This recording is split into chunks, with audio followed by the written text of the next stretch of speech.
Today, on the Follow Salem podcast, where I talk with the people that make up Salem County, I speak with Jennifer Kugler, founder of South Jersey Preservation, about the state of farming in South Jersey and how the organization is looking to help preserve agriculture in the area.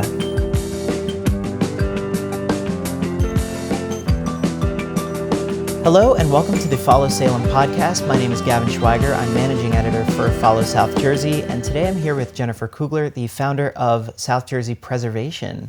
Nice to see you today in your lovely home. Oh, well, thank you. How are you doing? I'm doing well. Thank you so much for coming out. I'm really excited to talk about the organization and everything we have going on. Yeah, absolutely. Let's get into it. So take me to the beginning. How did this kind of come into your mind as something that you wanted to do? Sure. So I think it was around this past summer. We were having a lot of conversations about things happening in Salem County and South Jersey in general, and the direction of the counties and different things that were happening. And something that kept coming up was the farmers and the farming industry. And the more farmers that I spoke to, the more had concerns about different things that I thought that we could help with and address. And so it was probably maybe, I think around the September timeframe, we had an idea of doing a farmer summit. And that would be under, we'll have this organization, South Jersey Preservation, and we'll have a meeting of perhaps 20 to 30 people. We'll talk about different things that are challenging for farmers in the region, a couple hours, and then we'll move on.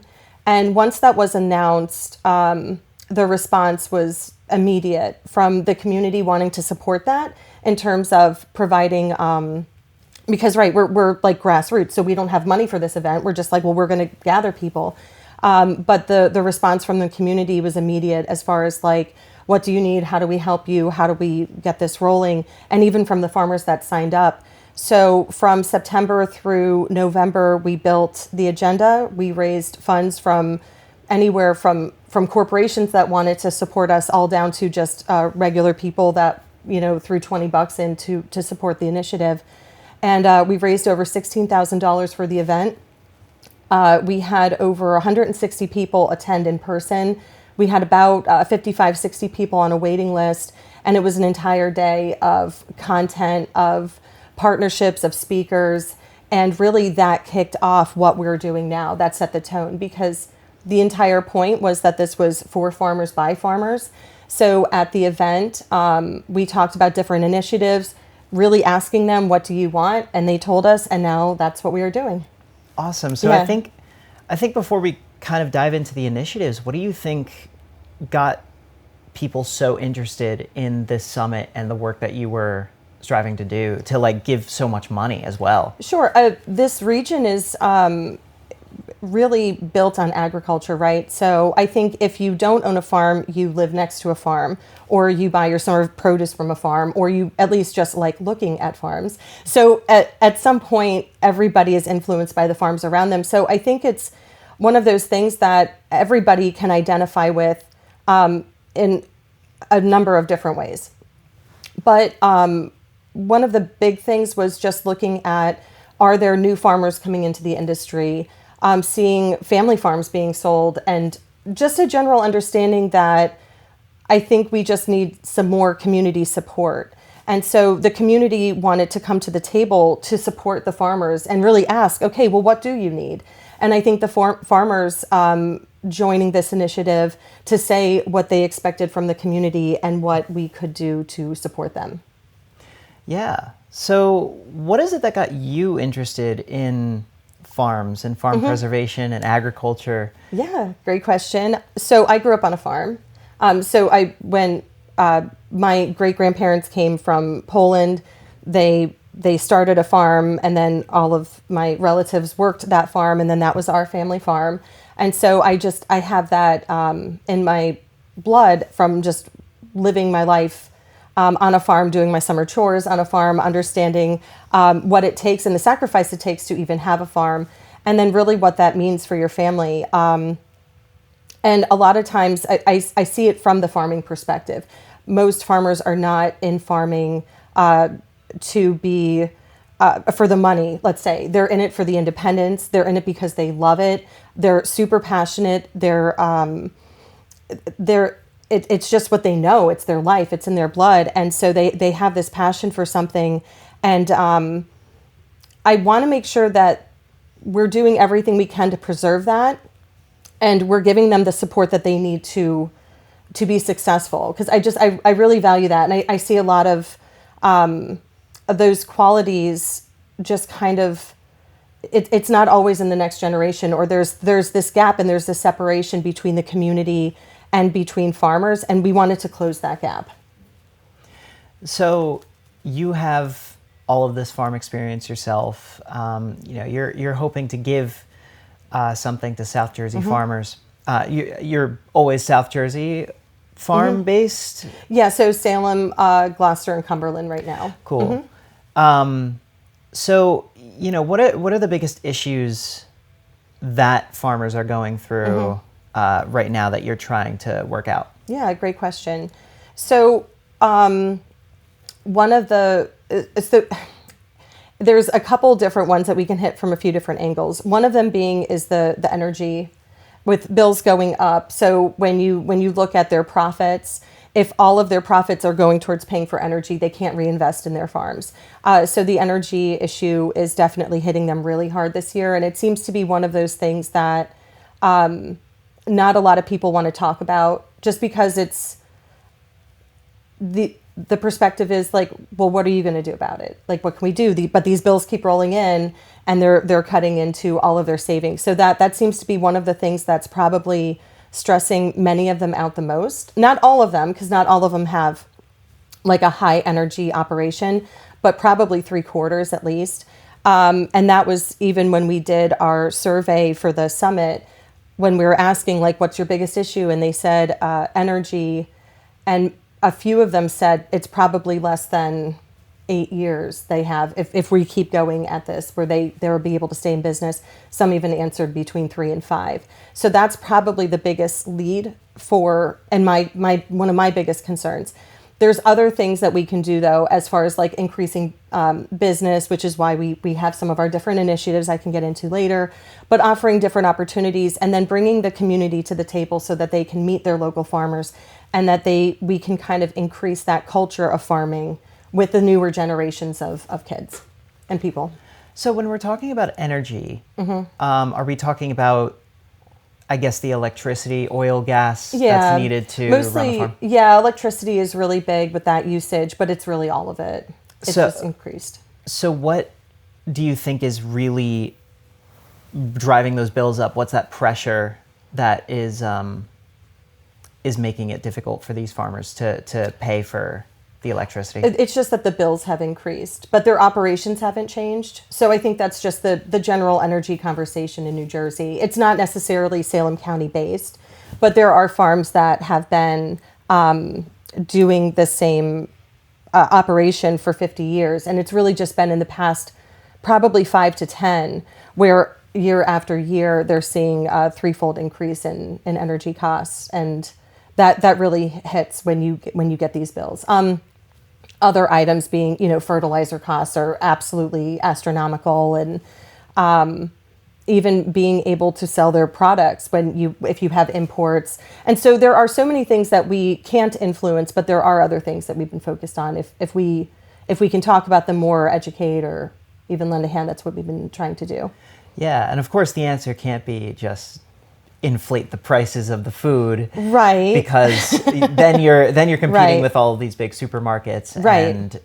And they're really deflated food prices. Yes, yeah. So, what is the path to helping these farmers work out their issues with like the rising electricity bills, fertilizer bills?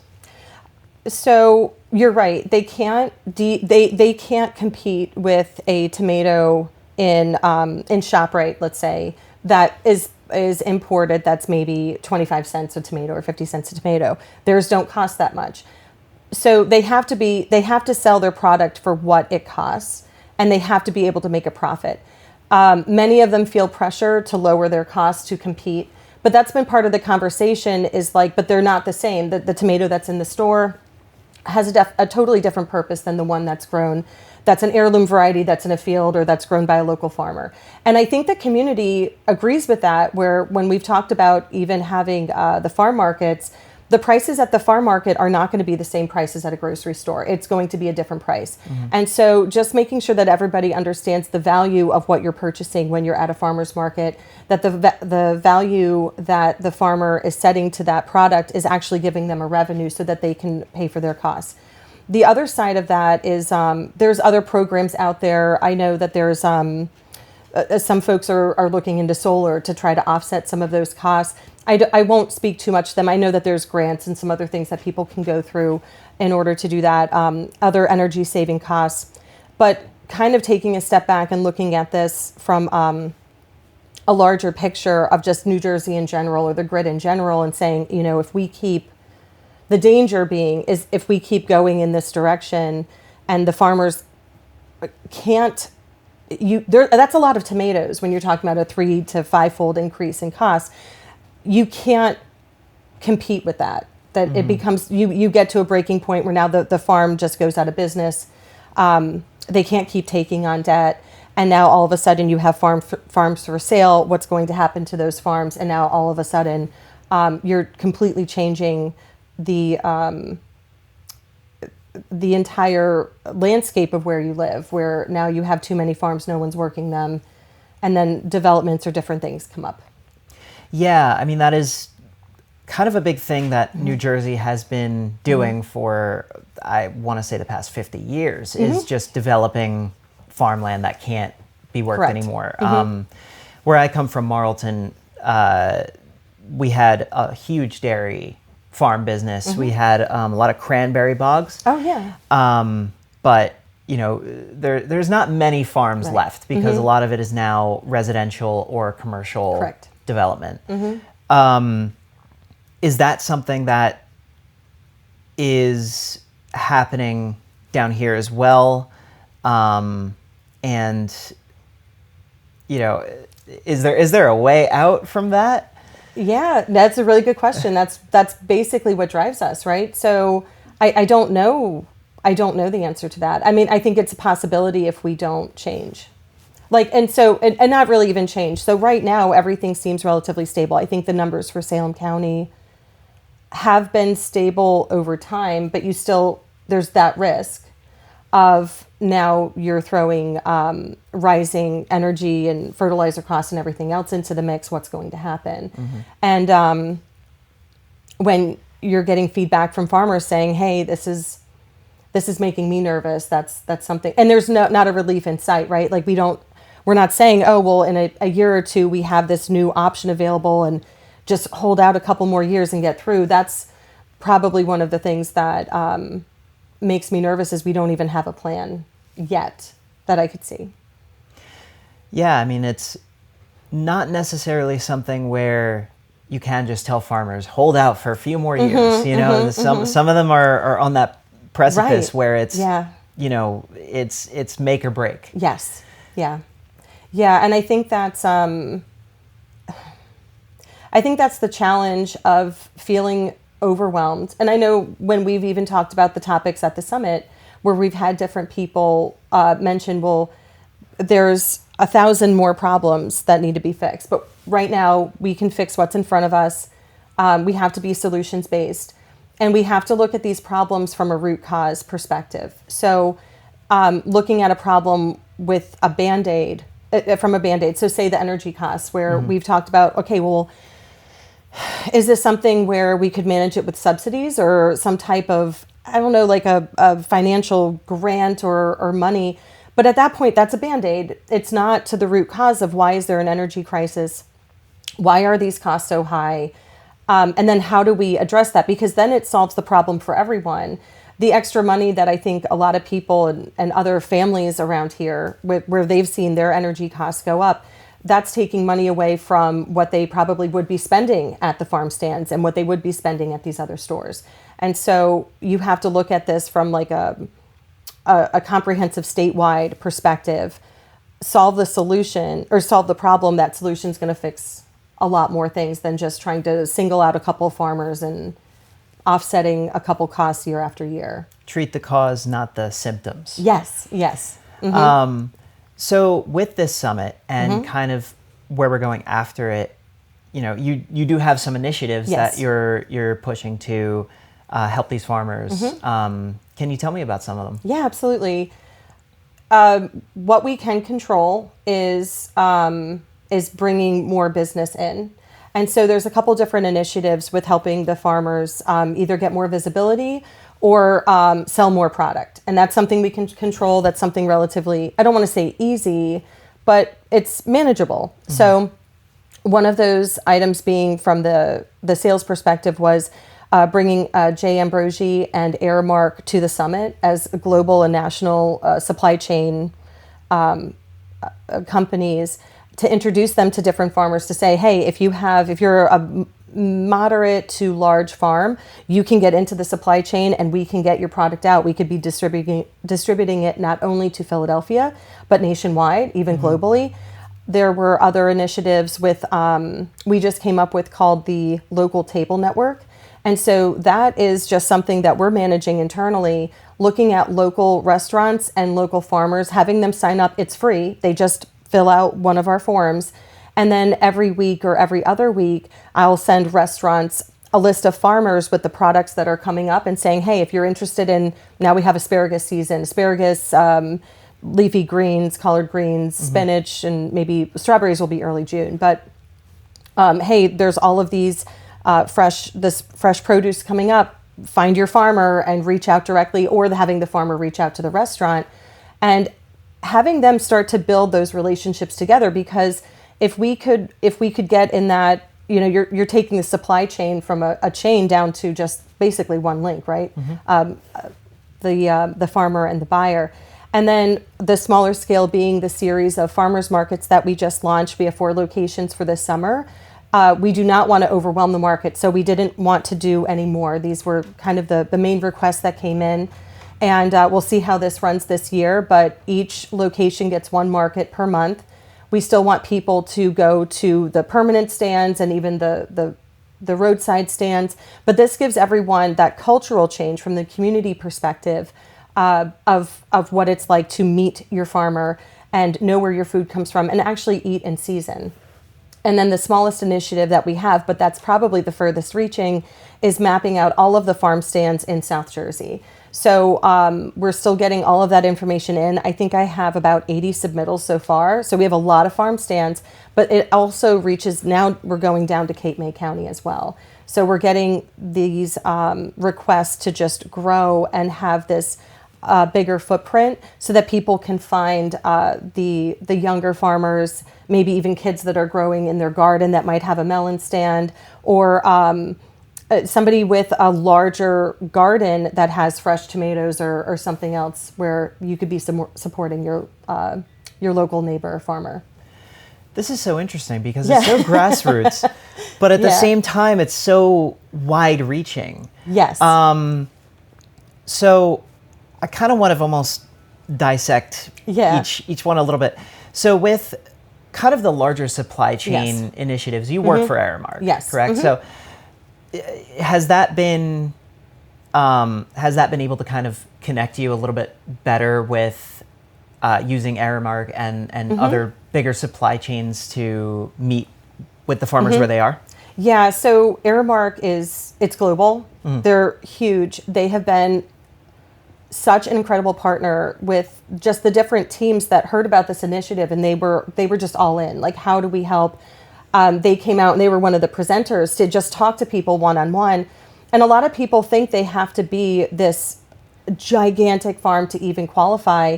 And we were able to talk through a lot of those things in person, as far as like, no, you can combine with different farmers. There is a different type of process to go through an organization like Aramark or J. Ambrosi, but it's not super complicated.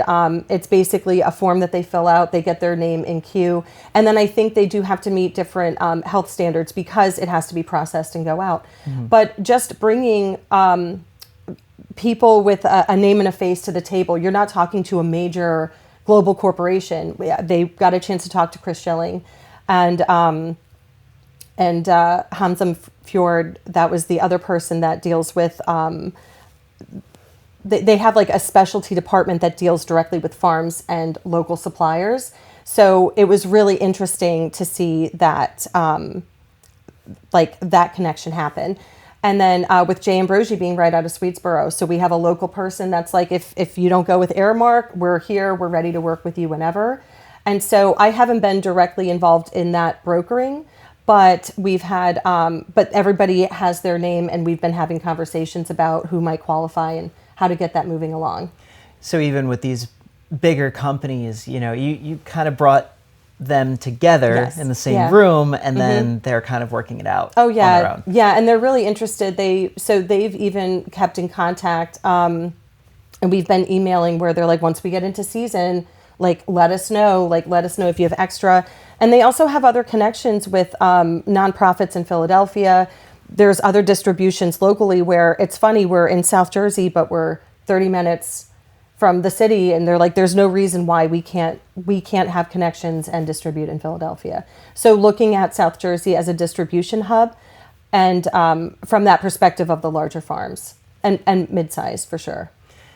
And then the next kind of rung down on the ladder, you have the farm to table initiative, which I'm guessing that's a lot more local reaching. But what is the effect been like already that you've seen with restaurants and farms? Because I'm sure it hasn't blown up necessarily since February, but I'm sure there's been movement. Yeah, we have about 50 different partners signed up, which is still pretty good considering we're going into, it's like a brand new initiative where it's like, hey, fill out this form.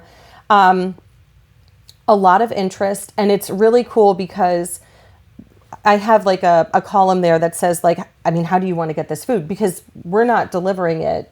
This is something that has to be brokered between a restaurant, a caterer, and a farmer.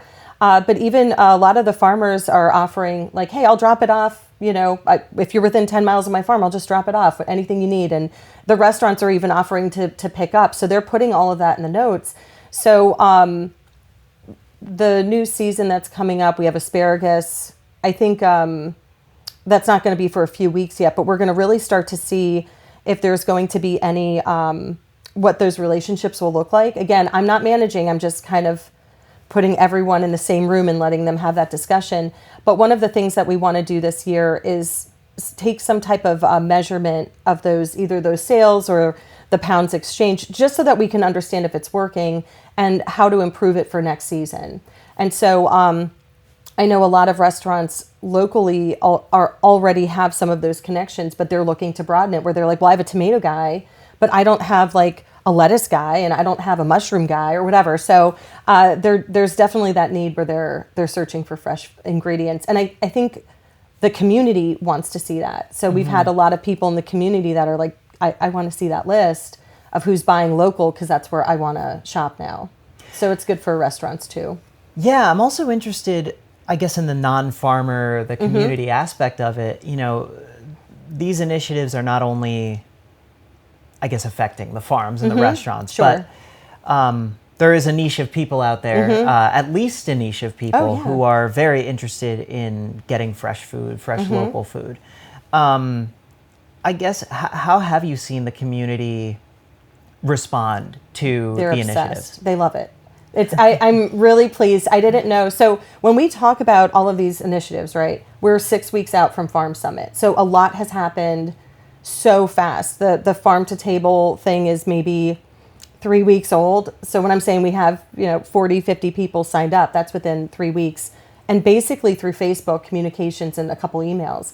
But the community aspect, like they're seeing almost immediate action where, oh, my favorite restaurant's going to be carrying some local products. Oh, my town is getting a farmer's market, or some other ideas that we're starting to kind of mill around with. And so I think that they're really excited for this. And I think that everybody's looking for that farm to table experience, and they want to know where their food comes from.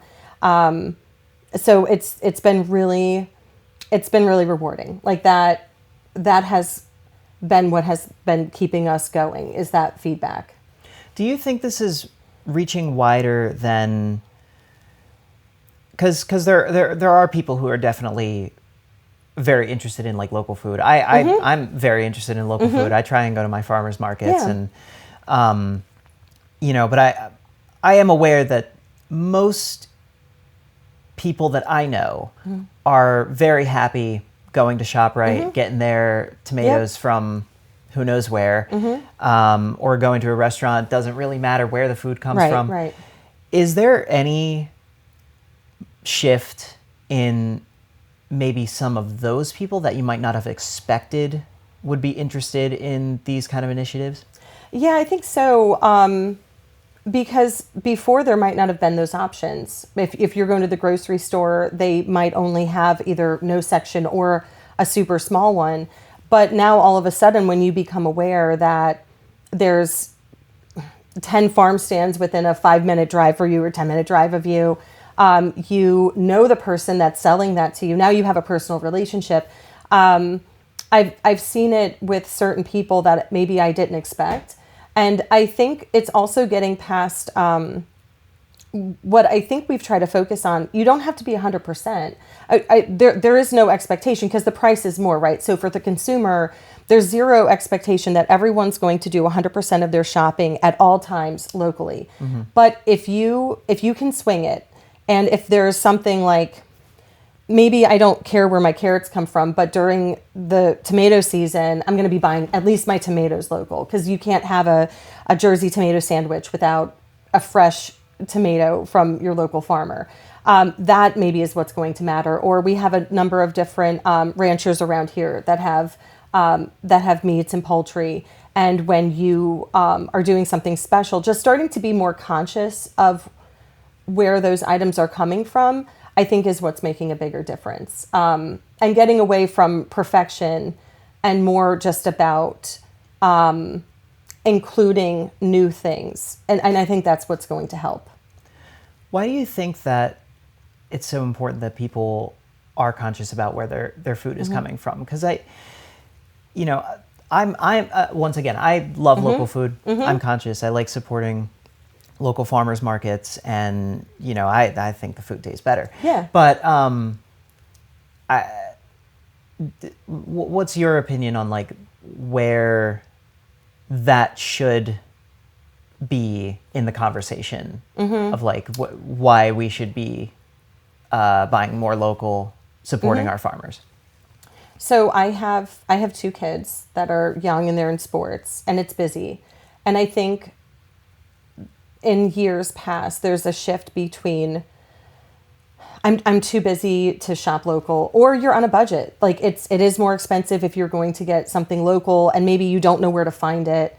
And I don't want to run all over the place, so I'm just going to go to my one store. That's all I have time for. I have an hour for shopping, and then I have to meal prep, and I have kids practices, and I'm going to be at the park all day. And I understand that to my bones. I live that. It's important because if we're not purchasing local and the farmers aren't selling it, we all know that direction that it's going to go in. So if you live in an agricultural area, to keep it agricultural, you need to eat like it's an agricultural area. And so there's definitely a place for imports for sure in off season. I'm all like, that it has to happen, right? Where you need fruits and vegetables when they're not grown in South Jersey, which is a good amount of the time. You can't grow cantaloupe in December. But where possible, as long as we have that connection and those farms are strong, and they're not worried about the next year, and they're not worried about, what they're going to do for the following season or how they're going to make ends meet. If they're wildly successful, which I want them to be, I want us to have this like incredibly successful farming region that's ridiculously booming, and everybody cannot wait to come into this region for their produce and meats and even the agritourism. Like that's a place where I think all of us want to live. Like we want our kids to see a really strong agro area.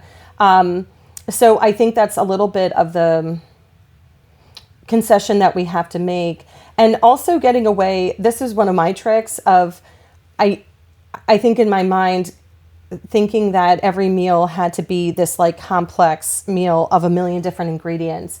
And I was talking with somebody about this last week because the farmers market's coming up. Oh my gosh, well, the one in May is only going to have basically asparagus and maybe a couple other things. But that's what happens when you eat local. And everybody, I think that's going to be part of the learning process. But maybe a lot of people don't know how to eat asparagus. And if we're overcomplicating recipes, it's intimidating and people don't want to do it. So one of the other things that we want to do is bring those, listen, you could have a meal with grilled chicken and a really nice asparagus salad, like a fresh asparagus salad with lemon juice and olive oil and salt and pepper, and it's good. And it doesn't have to be a meal that takes up an hour and a half of your day. It could be just as fast as some of the other things that you're getting, and in some cases even cheaper if you're not buying a million different ingredients. But I think that is part of the cultural change that we're trying to make, is readjusting expectations, shopping habits, and even where we buy things. And I think I think it's going to go in that direction. And so those are the tools we're providing. Mm-hmm. Of course. Very quick tangent. Is there a go-to quick asparagus recipe that you wanna share? Yes. Yeah. So this is what we were talking about, and it's really just, you have to wash it really good, because if it's right from the farm, don't make the mistake that I did where it's you don't wash it well enough and there's sand in it, but wash it really thorough. And it's really just olive oil on the grill, and then finish it with lemon juice, salt and pepper, and if you're feeling fancy, fresh Parmesan cheese. But those were, I think we're going to put out a submittal or some type of contest this summer, and then just have this like running directory of different local recipes. And one of the things we wanted to challenge, I'll give you this, challenge the different food trucks, if we have them, or even restaurants that will be around the farmers markets, is if you're going to be in attendance or included on the kind of like the agenda, is make one of your dishes for that special should be something from the market. So during asparagus season, we would love to see a local restaurant make up a really cool asparagus recipe, so that more people can get exposed to different fruits and vegetables that are prepared, or that are grown around here. So one thing that was kind of on my mind that I wanted to touch on is I want to go back to that like pressure for development. Mm-hmm. We talked about how when farms fail, then mm-hmm. those developers tend to come mm-hmm. in and, I'm almost imagining vultures on a telephone pole. Yeah, they're waiting. Yeah. Mm-hmm. But is there pressure to develop even before these farms are out? Yeah. I mean, we have a lot of land in Salem County and just in South Jersey in general. There's a lot of land. And so I don't think that I think it's just kind of like an open secret that there's a lot of development. There's a lot of people from even out of state. It's a good price, and there's a lot of opportunity here. So it's kind of up to the community, the direction that the region goes in the next decade, I suppose. And hopefully, you can be a small part of helping them out. Mm-hmm. And actually, maybe not even a small part, because something else that was in my mind was, you're talking about just how big this growth happened, how fast mm-hmm. this growth happened. Mm-hmm.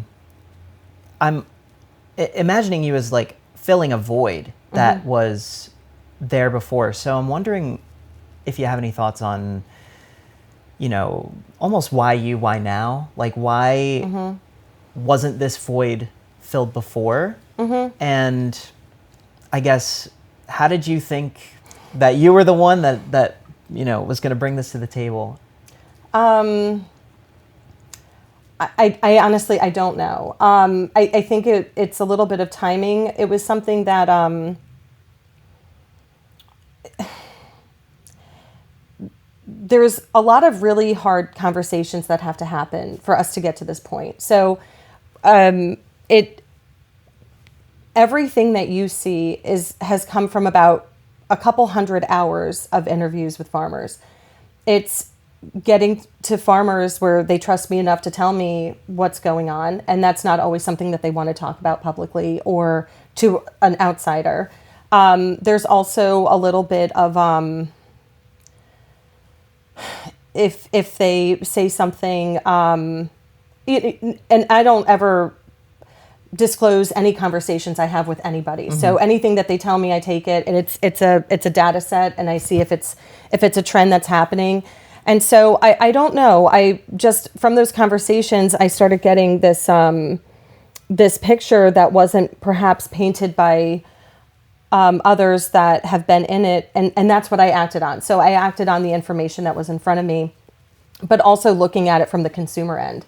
So I'm removed enough from the agricultural industry, and I'm looking at this from the busy parent, the person that's like, well, I would do shopping if I knew where to go. Mm-hmm.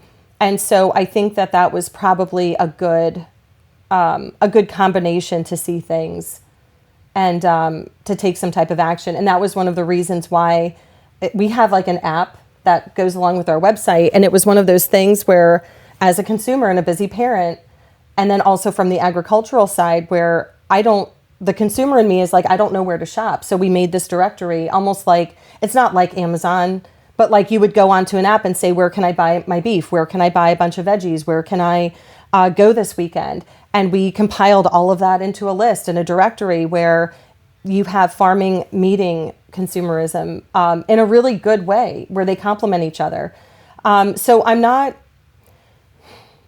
I don't know. I don't know the answer to that, but I'm happy to be here. I think we've made a lot of progress, and it's coming from a place, and I should mention 100% of what we do is volunteer. So mm-hmm. we are a nonprofit, but we don't have grants. We have our website, and we have Salem County and South Jersey merch, because it's just a lovely place, and we love it, and we want to represent. So the money we make from our merch store goes right back into supporting the website and the app and everything that all of us do. We have a pretty large team of people that are volunteers in different capacities, but it's just an absolute labor of love, where people don't know exactly what's wrong, but they have ideas on how to fix it. And just from an absolute grassroots perspective, are 100% in, are all in. And so I'm here for it until that gap is filled, and then I guess I'll go back to, I don't know, my full-time. Well, I have my full-time job, but like, I guess I'll just go back. Maybe I'll like read a book at some point again, or do something for fun, or I don't know. I'll figure it out. How much time does this take up? It depends. So the summit was a huge endeavor. That was just to deliver high quality programming, not really anticipating what farmers would expect. Or we had senators we had the USDA there. We had senators, New Jersey senators in person. We had corporate partners that were there. So this was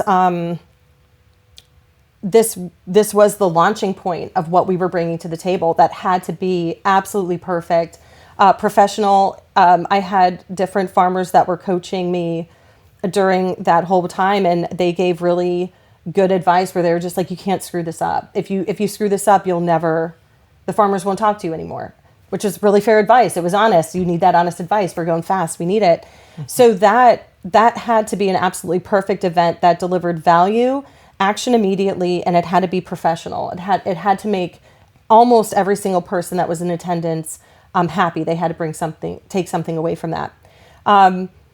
Now we're getting into a different type of season, so the ask is a little bit less, but it's a lot of nights after the kids go to bed. It's a lot of weekends.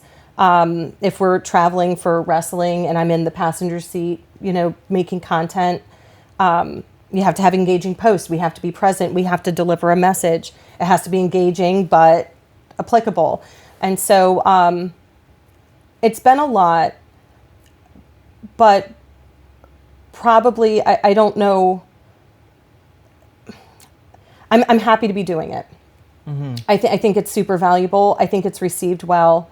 We've gotten a lot of feedback, good and bad. And when you get bad feedback, you look at it and you pivot and you address it or not. But the feedback overall and just our following has been growing. I think on average, some of our posts are reaching globally now when it comes to farming issues. We have people commenting on our stuff in Germany and Canada and the UK. And then on average, our posts are well within the region, not just in Salem County and South Jersey. So I think it's growing really fast, and yeah, I'm here for it. Yeah.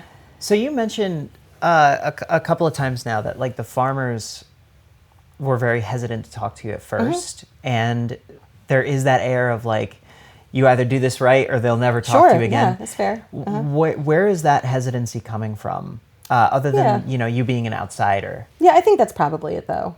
Okay. Yeah, like just not knowing, like this lady comes out from nowhere that's like I show up in like a skirt and I'm like, hey, tell me what's up. And they're like, no, like, no, I'm not.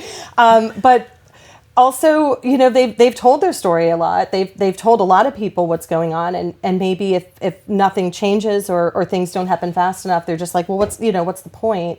What are you going to do with this information? So, and who are you? Are you going to tell people that I'm complaining about stuff? I don't want people knowing that I'm airing grievances. So there's that. So there had to be some type of trust that was built up where if somebody told me something, it was in 100% confidence, and that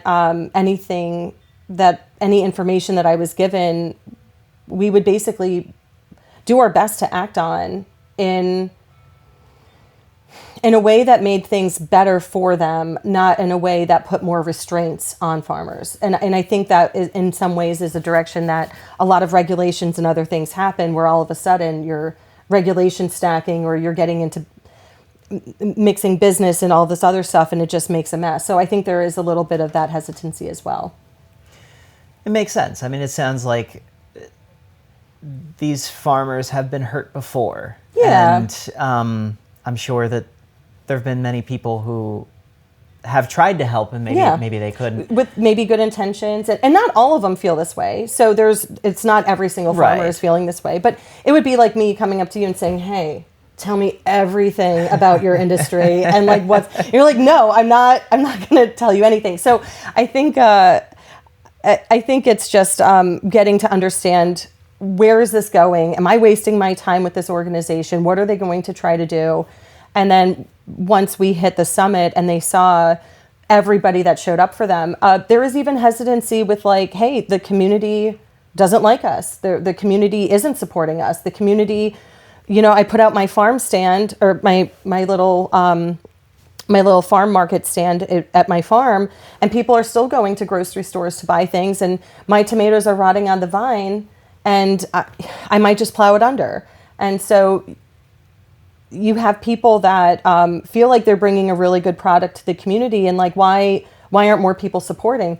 And I don't think it's personal. They might not know that you have that, or they might not know how to pay, or does someone have to be there?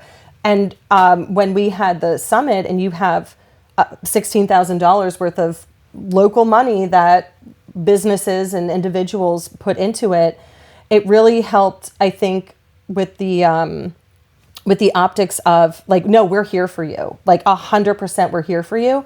And now with the maps, and now with trying to connect restaurants and them. So now I think that they're seeing, we're 6 weeks out and we're standing up all of these structures that you're changing the culture from both the community perspective and the farmer perspective of, hey, I just think that there was a giant disconnect, but we're going to sell the tomatoes this year. Like I really just want them running out of produce. Like I want them selling out. I want them being so busy that they don't know what to do with themselves. and then I know that we'll have a successful year. Yeah, gotcha. With community members who are not farmers, people who may be even watching, what do you want them to know about, well, I guess firstly, your initiatives and kind of how you want people to show up, but also, how they can show up for local farms kind of on a more general. If I guess if you're in South Jersey and you're in Salem County, this is, it's farm country. And if you like that aspect, we have to, support your local farmers. And that's really it. We don't have I can't say dairy. I think dairy is relatively a small part of the region, but all of the produce that's out there, the growers markets that we have, the restaurants that are selling local, like absolutely, because without that, then we don't have downtowns, we don't have a local economy. And one of the things that we're trying to do inadvertently is keeping all of that money local.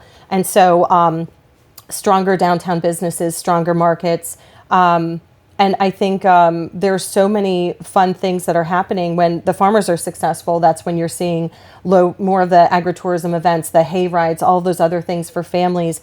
There's so many locations now that are getting, I think there's a Christmas tree farm that's coming up that I'm super excited about. Different farms have bonfire pits and winery tours and all these other things. Like this is where we live. We don't have to travel 7 hours up to Vermont to have this type of experience. We have it in our backyard. But if we're not careful and we're not mindful of that, it's not going to last. Mm-hmm. And so I think that's basically the one takeaway is if it's valuable, we should participate. So what does this look like moving forward for you guys? Mm-hmm. Any initiatives that you're trying to grow more or start mm-hmm. in the next, bit of time? So we already talked about the business angle. The other side of this is the more complicated part, which is potentially like the policy angle. Trying to understand maybe where things are disconnected. We talked about energy, right? So really digging into where that's at, what we can offer, and how to communicate that to the general public.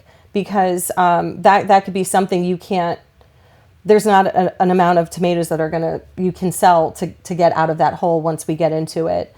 And the other part being even standing up and looking into infrastructure changes. And so are there things that we can look into grants for or business opportunities that we can bring in that can bolster the agricultural community in the region? And so those are longer term visions that have a lot more moving parts, but they're being worked on by different committees that are all in and are moving those forward.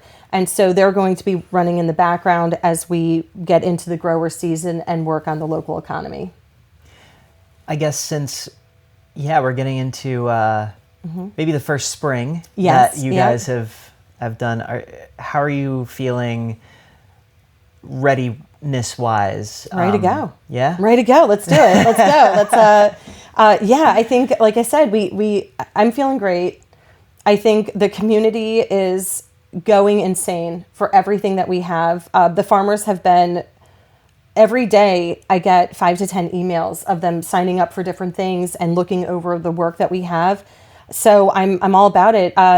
We have a workshop coming up for social media. So that was a direct request from the Farmer Summit where I'm like, what do you want? For Farmers by Farmers, what do you want me to do? And they're like, well, social media, how do I get my message out? How do I brand? How do I market? All right, cool. So local Coombs Barnyard offered their building up again, which is huge to have something there.